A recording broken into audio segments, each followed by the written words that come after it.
സൃഷ്ടികളിലേക്ക് റബ്ബ് ഏറെ അടുത്തു വരുന്ന ദിവസമാണത്. ദുആക്ക് പ്രത്യേകം ഇജാബത്തുള്ള സമയങ്ങളാണത്. പാപങ്ങൾ പൊറുപ്പിക്കപ്പെടുന്ന, നന്മകൾക്ക് ഇരട്ടികളായി പ്രതിഫലം ലഭിക്കപ്പെടുന്ന, അതേപോലെ തന്നെ നരകവിമോചനത്തിന്റെ അവസരങ്ങളാണ് അതൊക്കെ. മാമിൻ യൗമിൻ, ഒരു ദിവസവും ഇല്ലാ അക്സറ മിൻ അൻ യുഅ്തിഖല്ലാഹു ഫീഹി അബ്ദൻ മിനന്നാർ, അടിമയെ നരകാഗ്നിയിൽ നിന്ന് മോചിപ്പിക്കുന്ന, ഇത്രയേറെ മോചനം നടന്നുകൊണ്ടിരിക്കുന്ന ഒരു ദിവസം.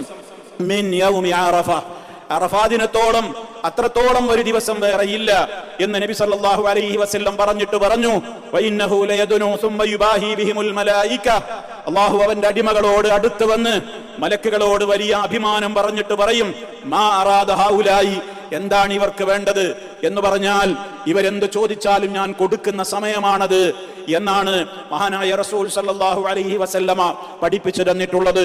മാത്രമല്ല അന്നത്തെ ദിവസം ഞാൻ നേരത്തെ സൂചിപ്പിച്ചതുപോലെ ദുആക്ക് ഇജാബത്ത്